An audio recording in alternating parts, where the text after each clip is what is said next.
আরে তুই হলি আমার সৎ বোন, তোর কারণে আমি আমার বাবার জায়গা সম্পত্তি কিছু পাচ্ছি না, সব কিছুর ভাগ তোকে দেওয়া লাগে। তোকে কেন দেব? তুই হলি আমার সৎ বোন, তুই কোনো জায়গা সম্পত্তি পাবি না। আর তুই এখানে বসে বসে নামাজ পড়তেছিস, আমি তোর নামাজ উঠে দিছি। আজকে তোকে আমি মেরে জ্যান্ত কবর দিয়ে ফেলবো। তোকে আজকে আমি মেরেই ফেলবো। হায় রে, কি যোগ আসলো! লোকটি সম্পত্তির জন্য তার সৎ বোনকে কিভাবে মারতেছে। লোকটি অনেক খারাপ, আল্লাহ লোকটির বিচার করবে।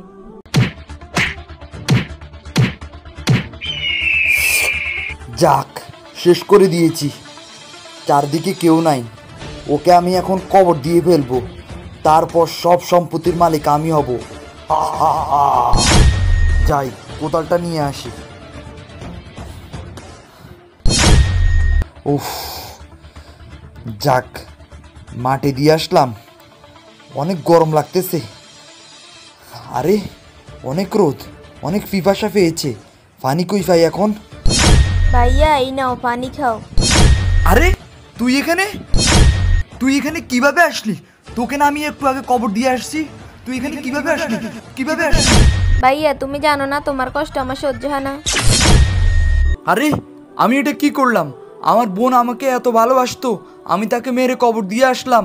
হায় আল্লাহ, হে আল্লাহ, তুমি আমাকে মাফ করে দাও। আল্লাহ, তুমি আমাকে মাফ করে দাও। বন্ধুরা, তোমরা যদি তোমাদের বোনকে ভালোবাসো তাহলে ভিডিওটি একটি লাইক করে চ্যানেলটি সাবস্ক্রাইব করে আর কমেন্ট বক্সে আই লাভ ইউ বোন লিখে যাও। ধন্যবাদ।